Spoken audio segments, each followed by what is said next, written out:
আসসালামু আলাইকুম। তো দেখেন আমার হাতে একটা নেপালের ১০০ টাকার নোট। আর এই নেপালে কিন্তু আমাদের ইন্ডিয়ার টাকার ভ্যালু বেশি।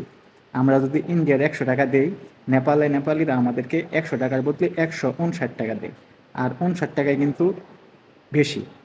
তো আজকের ভিডিওটা আমি এই জন্যই বানাইতেছি, এই নেপালের টাকার মাধ্যমে একটা রহস্য দেখছি আমি, সেটি আজকে আমি আপনাদেরকে দেখাবার জন্য আর সেটি আপনাদেরকে বোঝাবার জন্য। তো আমার তেমন লাগে এরকম যে এই নেপালের টাকাটারে তারা কিন্তু বেশি ভালোবাসে। কারণ কিসের জন্য এই কথাটাই বললাম, আমার হাতে বর্তমানে যে ১০০ টাকার নোটটা দেখতেছেন, এই নোটটা দেখেন, আমি আপনাদেরকে দেখাই।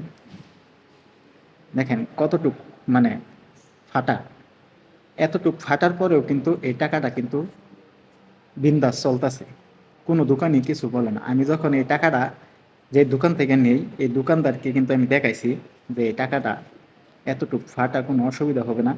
দোকানিটা আমার হাত থেকে টাকাটা নিয়ে ঠিক এরকমভাবে দেখাইছে। যদি এই টাকাটা যদি, তো এইটুকু ছিঁড়া, যদি ছিঁড়ে যদি এই পর্যন্তই আসা পড়ে, এইখান থেকে যদি এই পর্যন্তই আসা পড়ে, তবু চলবে। মানে যেন তেন খালি এরকমভাবে জোড়া লেগে থাকলে গেছে, তো মানে চলবে। আর এটার ক্ষেত্রে দিয়ে আমাদের ইন্ডিয়ার অনেক দোকানই আছে, যদি টাকা ছিঁড়ে যায় কিংবা ছিঁড়া থাকে, অনেক দোকানই আছে, অনেক মানুষই আছে কিন্তু ছিঁড়া টাকা নিতে চায় না, ছিঁড়া টাকা চলে না। এই নেপালের ক্ষেত্রে কিন্তু এটা না, মানে টাকা ছিঁড়া ফাটা যেরমই হোক না কেন তবু চলবে। মানে টাকার মূল্য যত আছে অতই দিবে। এই যে ১০০ টাকা, ১০০ টাকা ১০০ টাকার মূল্যই দিবে। তো এটার দিক দিয়ে কিন্তু আমাদের অনেকটাই ভালো লাগছে। আর তারা কিন্তু এই নেপালের টাকাটা কিন্তু অনেকটাই ভালোবাসে, অনেকটাই শ্রদ্ধা করে। এই জন্যই কিন্তু দেখেন এরকম ছিঁড়া ফাটা নোট নেপালে চলে।